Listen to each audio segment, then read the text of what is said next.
అల్పమైనవి, చాలా దుర్లభమైనవి. అది ఎప్పుడు తెలిసింది? ఇప్పుడు తెలిసింది.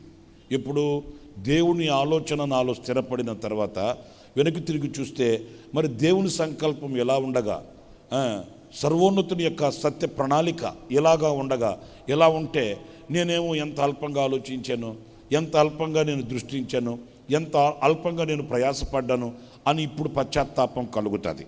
నిజమే, దేవుని ఆలోచన ఎప్పుడైతే మనలో స్థిరపరచబడుతుందో, దేవుని యోచన మనం ఎప్పుడైతే గమనించి గుర్తించి ఆ దిశగా మన నడకను మనం మలుచుకొని ఆ దేవుని యోచనని మనం ఎప్పుడైతే అనుభవించగలుగుతామో అప్పుడు మనకు మన ఆలోచనలు ఎంత అల్పమైనవి, ఎంత స్వల్పమైనవి, ఎంత పనికిమాలినవి అన్నట్లుగా మనకు అర్థమవుతుంది. దేవుని ఆలోచనను చవి చూడకుండా ఉన్నంత కాలం, దేవుని ఆలోచన మనకు అర్థం కాకుండా ఉన్నంత కాలము మన ఆలోచనలు అల్పమైనవని మనకు తెలియదు.